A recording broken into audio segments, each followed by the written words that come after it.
Nam mô Bổn Sư Thích Ca Mâu Ni Phật. Nam mô Bổn Sư Thích Ca Mâu Ni Phật. Kinh Địa Tạng Tinh Yếu, thầy Thích Chí Trường biên soạn. Vô thượng thậm thâm vi diệu pháp, bá thiên vạn kiếp nan tao ngộ. Ngạ kim kiến văn đắc thọ trì, nguyện dạy Như Lai chân thiệt nghĩa. Nam mô Khai Bảo Tạng Bồ Tát Ma Ha Tát. Kinh Địa Tạng pháp bảo tinh yếu, phương tiện giáo hóa. Tôi nghe như vậy, một thở nọ Đức Phật bảo với 4 vị thiên vương rằng: từ kiếp lâu xa nhẫn đến ngày nay, Địa Tạng Bồ Tát đã độ thoát vô số chúng sanh mà chưa mãn nguyện. Bởi lòng đại từ thương xót muôn loài, bị mắc tội khổ trong vô lượng kiếp. Tội khổ cứ vây quanh mãi không dứt, cho nên Ngài phát đại nguyện: địa ngục chưa trống không thì tôi thệ chưa thành Phật, chúng sanh chưa độ tận thì tôi chẳng chịu chứng Bồ Đề. Cho nên trong cõi ta bà này, Ngài thường dùng 100.000 muôn ức phương tiện để giáo hóa chúng sanh. Này chư vị thiên vương, Ngài Địa Tạng Bồ Tát nếu gặp kẻ sát hại sinh vật thì Ngài dạy rõ quả báo đời sau sẽ bị chết yểu. Nếu gặp người trộm cắp thì Ngài dạy rõ quả báo về sau sẽ bị nghèo khốn, khổ sở. Nếu gặp kẻ tà dâm thì Ngài dạy rõ quả báo về sau bị làm chim sẻ, bồ câu, uyên ương. Nếu gặp kẻ nói lời thô ác, chửi rủa, mắng nhiếc thì Ngài dạy rõ quả báo về sau quyến thuộc hay kình chống nhau, bị người xa lánh, lấn hiếp. Nếu gặp kẻ khinh chê, kiêu mạn thờ Ngài dạy rõ quả báo không lưỡi, câm ngọng. Nếu gặp kẻ nóng giận thì Ngài dạy rõ quả báo thân hình xấu xí, tàn tật. Nếu gặp kẻ bỏng sẻn thì Ngài dạy rõ quả báo về sau sự mong cầu không được tội nguyện. Nếu gặp kẻ hung hăng, săn bắn thì Ngài dạy rõ quả báo về sau hay bị kinh hãi, điên cuồng, mất mạng. Nếu gặp kẻ trái nghịch cha mẹ thì Ngài dạy rõ quả báo về sau bị trời chu đất diệt. Nếu gặp kẻ đốt phá rừng núi cây cỏ thì Ngài dạy rõ quả báo cuồng mây đến chết. Nếu gặp cha ghẻ mẹ ghẻ ăn ở độc ác thì Ngài dạy rõ quả báo thác sanh trở lại hiện đời bị roi vọt. Nếu gặp kẻ dùng lưới bắt chim thú thì Ngài dạy rõ quả báo cốt nhục chia lìa. Nếu gặp kẻ hủy bán tam bảo thì Ngài dạy rõ quả báo đuôi liếc câm ngọng. Nếu gặp kẻ khinh chê giáo pháp thì Ngài dạy rõ quả báo ở mãi trong ác đạo. Nếu gặp kẻ lạm phá của thường trụ chùa chiền thì Ngài dạy rõ quả báo ức kiếp bị luân hồi nơi địa ngục.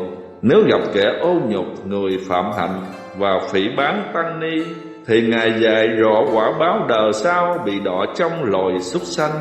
Nếu gặp kẻ dùng nước sôi hay lửa dao chém chặt giết hại sinh vật thì Ngài dạy rõ quả báo về sau phải luân hồi đau khổ, thường mạng lẫn nhau.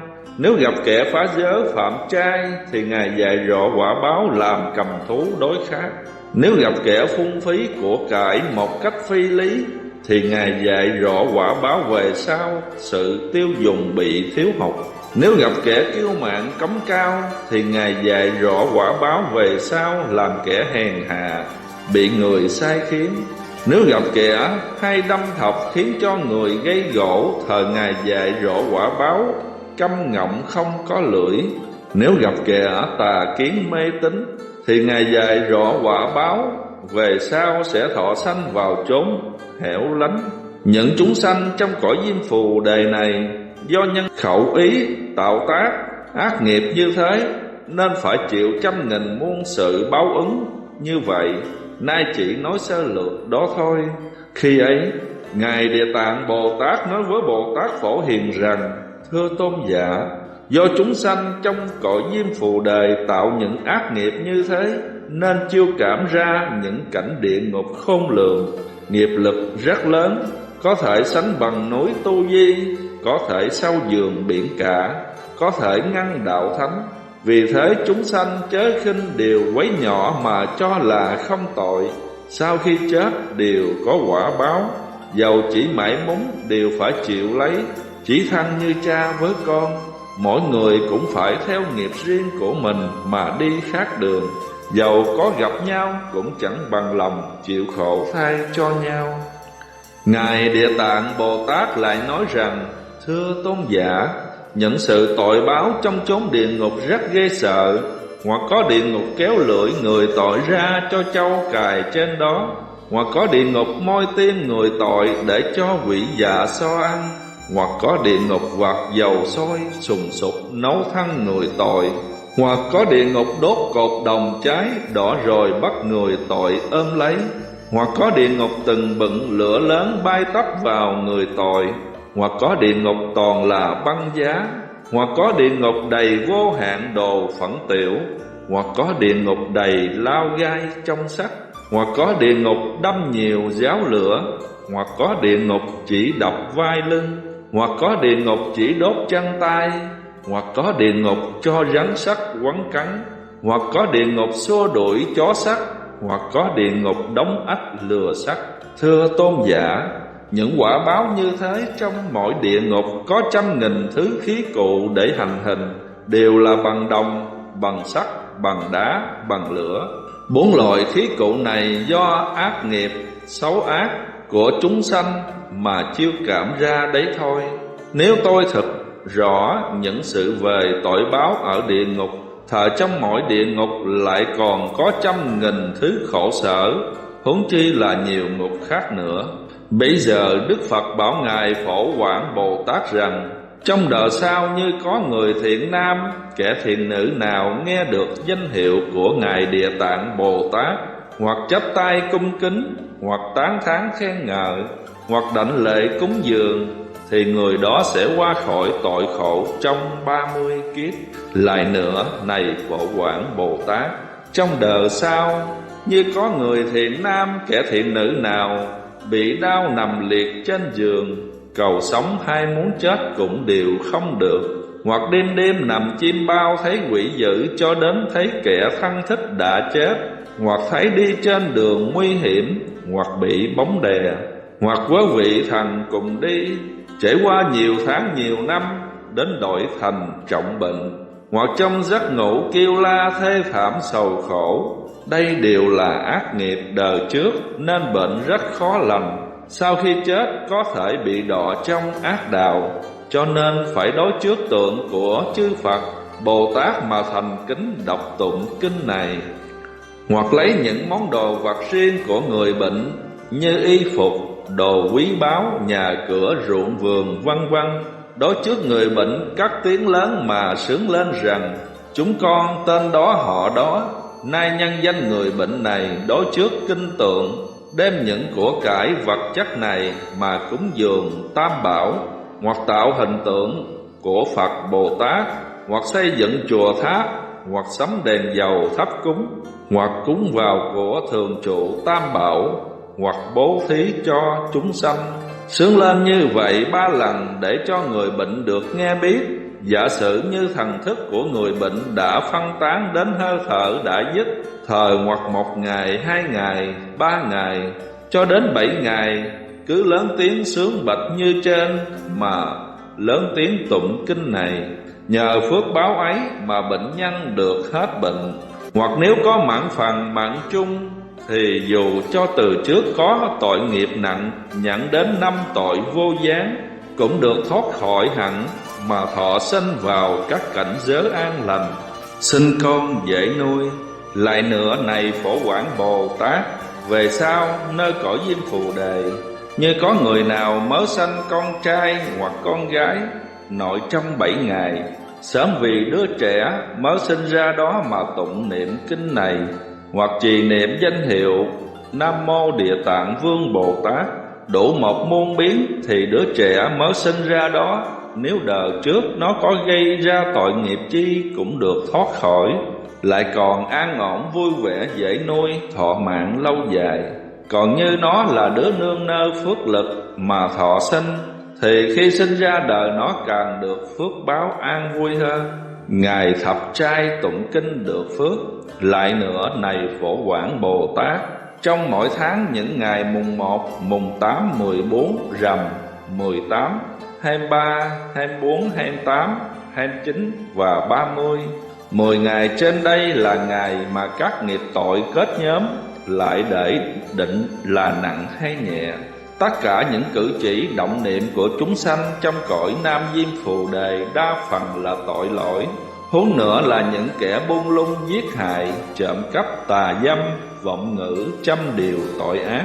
Về sau, nếu có chúng sanh nào trong 10 ngày trai kể trên mà có thể đối trước hình tượng của chư Phật, Bồ Tát, Hiền Thánh Tăng để đọc tụng kinh này một biến, thờ chung quanh chỗ người đó ở 4 hướng Đông Tây Nam Bắc, trong khoảng 100 do tuần đều không có xảy ra những việc tai nạn.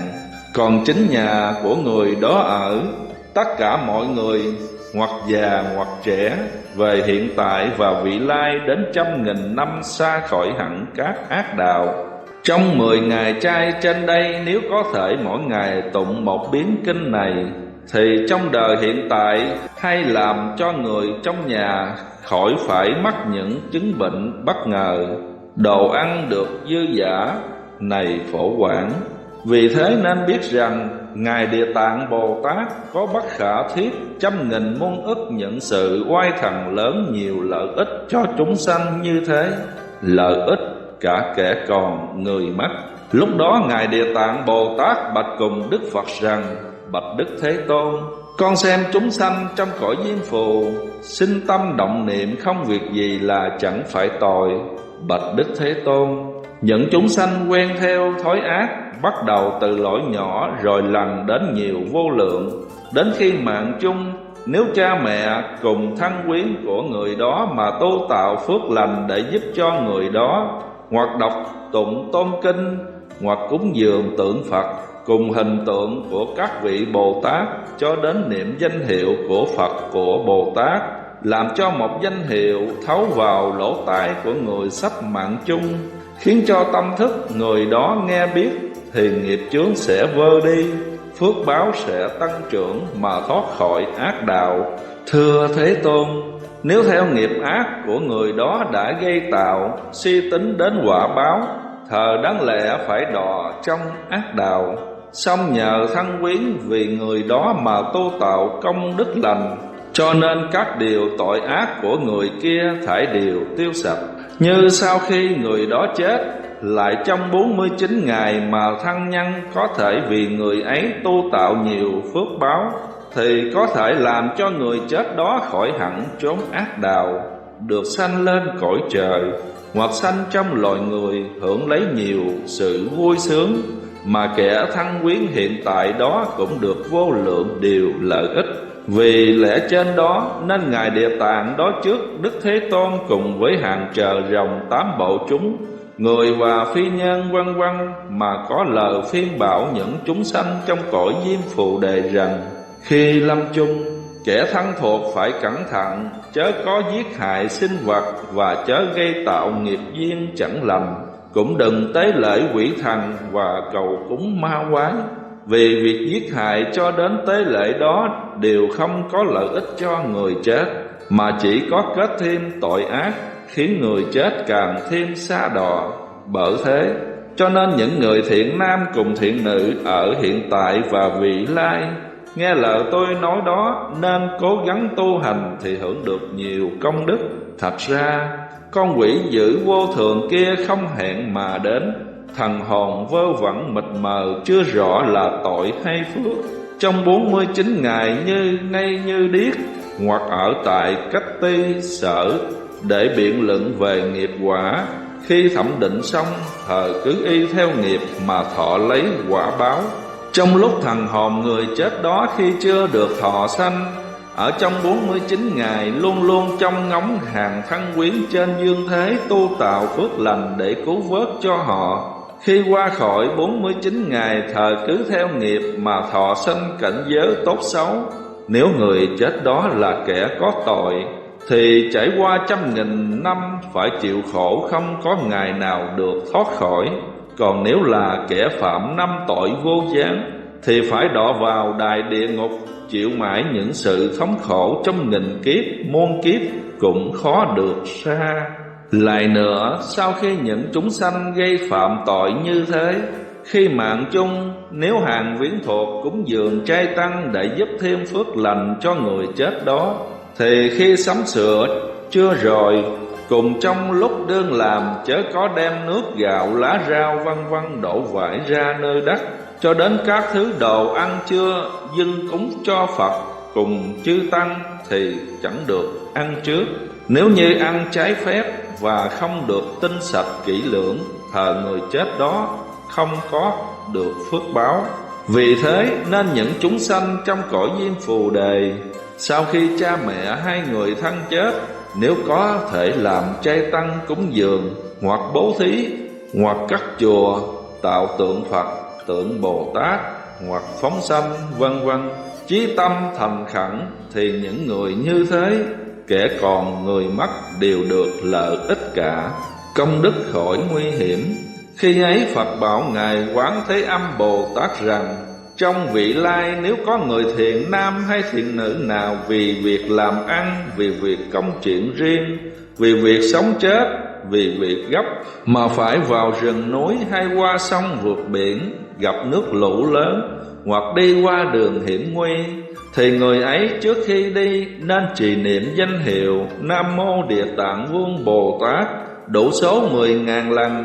Được như vậy thì đi qua chỗ nào cũng được chư vị thiện thần hộ vệ. Khi đi đứng nằm ngồi đều được an ổn vui vẻ. Dầu gặp phải cọp sói sư tử, mọi thứ độc hại cũng không thể làm tổn hại được. Đức Thế Tôn lại bảo Ngài Quán Thế Âm Bồ Tát rằng: Ngài Địa Tạng Bồ Tát có nhân duyên rất lớn với cõi Diêm Phù Đề này. Nếu nói về những việc chúng sanh thấy hình nghe tên của Ngài Địa Tạng Bồ Tát được lợi ích, thì dầu nói đến 100.000 kiếp cũng chọn không thể hết được. Khi ấy Đức Thế Tôn nói kệ rằng: ta xem Địa Tạng sức oai thần, kiếp số hằng xa khó tỏ phân, thấy nghe một niệm chiêm ngưỡng lễ, chờ người lợi ích sự không ngần, hoặc rồng hoặc thần cùng nam nữ, báo tận sẽ xa vào đường dữ. Chí tâm quy mạng đại sĩ thắng, tuổi thọ thêm nhiều trừ tội dữ. Trẻ thơ chết mất mẹ cùng cha, huynh đệ chị em kẻ ruột rà. Lớn khôn nghĩ đến điều không biết, nẻo giữ đường tà ở đâu là. Hoặc vẽ hoặc tô đại sĩ hình, kính lễ Bồ Tát hoặc niệm danh. 21 ngày đêm luôn tinh tấn, Bồ Tát hiện thân đến bên mình, chỉ rành quyến thuộc nơi ở nào. Dầu xa ác thú cũng ra mau, nhất tâm cầu thịnh lòng kính ngưỡng. Thánh ký Bồ Tát vuốt đầu trao, Bồ đề vô thượng muốn tu hành, mong ra ba cõi khỏi tự sinh. Người này đã phát lòng bi lớn, trước nên chiêm lễ Địa Tạng hình. Cúng dường cung kính tỏ lòng phân, nghiệp chướng chẳng hề ngăn chướng đặng. Bao nhiêu mong ước sớm viên thành, có thể phát tâm tụng kinh sách, muốn độ chúng sanh khỏi tai ách. Dầu lập nguyện lớn chẳng nghĩ bàn, đọc rồi quên rồi luôn xót mắt. Người này nghiệp chướng nó làm mê, học đại thừa kinh khó mọi bề. Y phục uống ăn các hòa cụ, cúng dường Địa Tạng với hương hoa. Dùng chén nước trong bày trước tượng, cách 1 ngày đêm bưng lấy uống. Sanh lòng ăn trọng cự ngụ tăng, rượu thịt tà dâm cùng dối luống. Trong 21 ngày chớ sát sanh, chiên lòng tưởng niệm thượng nhân danh. Chim bao thấy rõ tôn dung hiện, thức rồi liền đặng trí khôn lanh. Đại thừa kinh giáo nghe hoa tai, nghìn vạn đời sau nhớ chẳng sai. Chính nhờ đại sĩ oai thần lớn, thầm giúp người kia có huệ tài. Chúng sanh nghèo khổ lại ốm đau, cửa nhà hỏa hoạn người lìa nhau. Ngủ mê mộng mị không an giấc, cầu muốn hỏng hư chẳng được nào.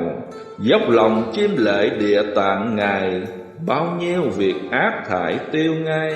Nhận đến chiêm bao điều an cả, quỷ thần phù hộ của dư xài. Muốn qua sông biển đến núi rừng, cầm thú độc huy giặc đón đường. Ác thần ác quỷ mưa gió dữ, nhiều nỗi gian nan khôn lường. Sắp sửa ra đi đối trước tượng, cúng dường kính lễ cùng chiêm ngưỡng. Núi rừng biển cả có vào trong, ách tai tiêu sập thường an ổn. Quán âm lắng nghe ta nói rõ, địa tạng vô lượng oai thần đó. Trăm nghìn muôn kiếp thực chẳng rồi, rộng tiên đại sĩ đầy sức nọ. Như người nghe đến địa tạng danh, thấy hình chiêm lễ hết lòng thành. Hương hoa ăn uống dưng y phục, trăm nghìn báo đẹp hưởng điều lành. Nếu hai hồi hướng cùng pháp giới, rốt ráo thành Phật sanh tử khỏi. Quán âm nên biết gắn tiên bài, truyền khắp hàng xa nhiều nước cõi. Đời nay đời sau chúng thiên nhân, nay ta ăn cằn dặn bảo ông. Dùng đại thần thông quyền độ họ, đừng cho ác đạo đọ vào trong. 28 điều lợi ích. Đức Phật lại bảo Ngài Hư Không Tạng Bồ Tát rằng, trong đời sau người thiện nam cùng thiện nữ nào thấy hình tượng của Ngài Địa Tạng Bồ Tát và nghe kinh này, cho đến đọc tụng dùng hương hoa đồ ăn món uống y phục vật báo mà bố thí cúng dường ngợi khen chiêm lễ, thời kẻ ấy được 28 điều lợi ích sau đây. Thứ nhất là các hàng trời rồng thường hậu niệm. Thứ hai, được phước báo càng thêm lớn. Thứ ba, chứa nhóm nhân vô thượng của bậc thánh.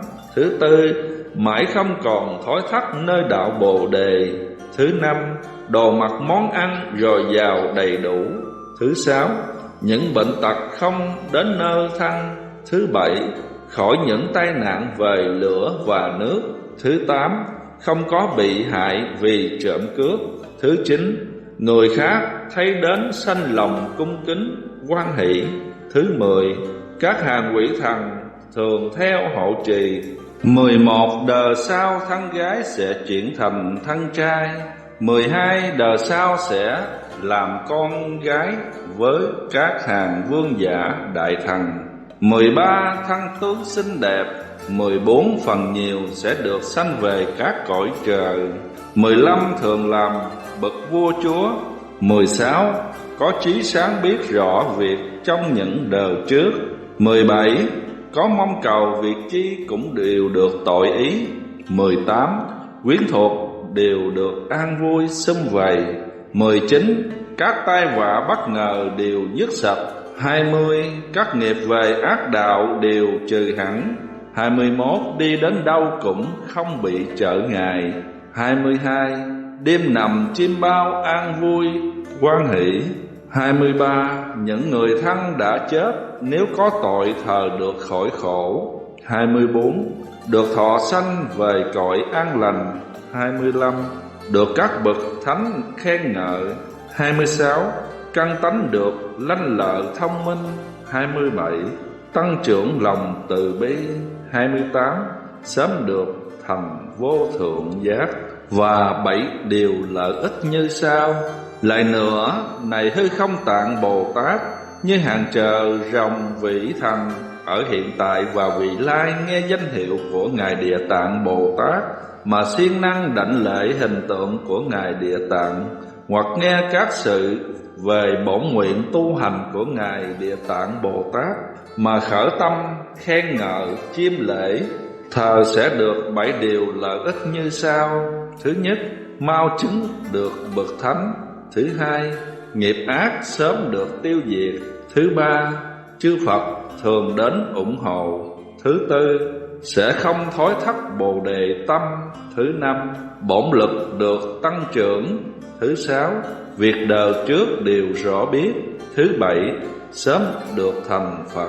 Đại hội tán thán: bấy giờ bất khả thiết tất cả các đức Phật và Đại Bồ Tát cùng 8 bộ chúng chờ rồng vân vân ở 10 phương đều đến dự pháp hội đó. Nghe Đức Thích Ca Mâu Ni Phật ngợi khen tiên bài sức oai thần lớn chẳng thể nghĩ bàn của Ngài Địa Tạng Bồ Tát, như thế thật chưa từng có. Lúc đó chư thiên cõi trời đau lợi dưới vô lượng hương hoa, thiên y chuỗi ngọc để cúng dường Đức Thích Ca Mâu Ni Phật và Địa Tạng Bồ Tát xong rồi, tất cả đại chúng trong pháp hội đều hoan hỷ và chắp tay chiêm lễ và phụng hành. Đau lợi Thế Tôn nói pháp màu, Địa Tạng công hành rất rộng sâu, thánh giáo mãi truyền sao chẳng ngớt, khắp lợi trợ người khỏi khổ sầu. Nam mô Đại nguyện Địa Tạng Vương Bồ Tát Ma Ha Tát Tác Đại chứng minh. Nguyện đem công đức này hướng về khắp tất cả chúng con và chúng sanh đều chọn thành Phật đạo.